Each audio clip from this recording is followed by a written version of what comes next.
ପିତୃଦୋଷର ପ୍ରଭାବରୁ ଆପଣଙ୍କର ପ୍ରତ୍ୟେକଟି କ୍ଷେତ୍ରରେ ବାଧାବିଘ୍ନ ଆସେ, ସନ୍ତାନ ଜନିତ ସମସ୍ୟା ମଧ୍ୟ ଦେଖାଦିଏ, କର୍ମକ୍ଷେତ୍ରରେ ବାଧା ଉପଜେ, ଘରେ ଅଶାନ୍ତି ବାତାବରଣ ସୃଷ୍ଟି ହୁଏ।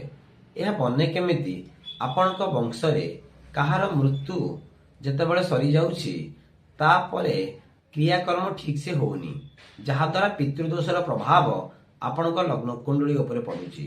ସେତିକି ନୁହେଁ, ଆପଣଙ୍କର ପୂର୍ବଜ କେହି ଅଧୁରା ସ୍ୱପ୍ନ ଛାଡ଼ି ଯାଇଥିବେ, ସ୍ୱପ୍ନ ତାଙ୍କର ପୂର୍ଣ୍ଣ ହେଇନଥିବ, ତାହା ମଧ୍ୟ ଏକ ପିତୃଦୋଷର ପ୍ରଭାବ ଆପଣଙ୍କ ଉପରେ ପଡ଼େ।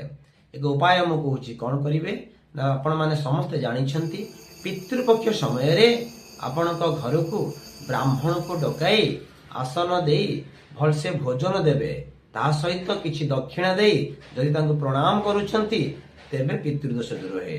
ଅର ଏକ ଉପାୟ ମଧ୍ୟ, ଯଦି ଆପଣ କୁକୁଆ ଏବଂ କ'ଣ ଯୋଉଟା କାଉ କହୁଛନ୍ତି, କୁଆ ଏବଂ କୁକୁରଙ୍କୁ ଖାଇବାକୁ ଦଉଛନ୍ତି ସେଇ ପିତୃପକ୍ଷ ସମୟରେ, ତାହା ମଧ୍ୟ ପିତୃଦୋଷ ଦୂର ହେଇଥାଏ।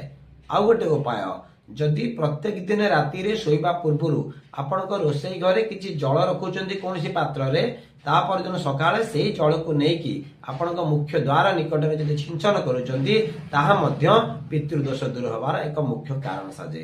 ଏମିତି ରେଗୁଲାର ଉପାୟ କରନ୍ତୁ, ପିତୃଦୋଷରୁ ମୁକ୍ତି ପାଆନ୍ତୁ।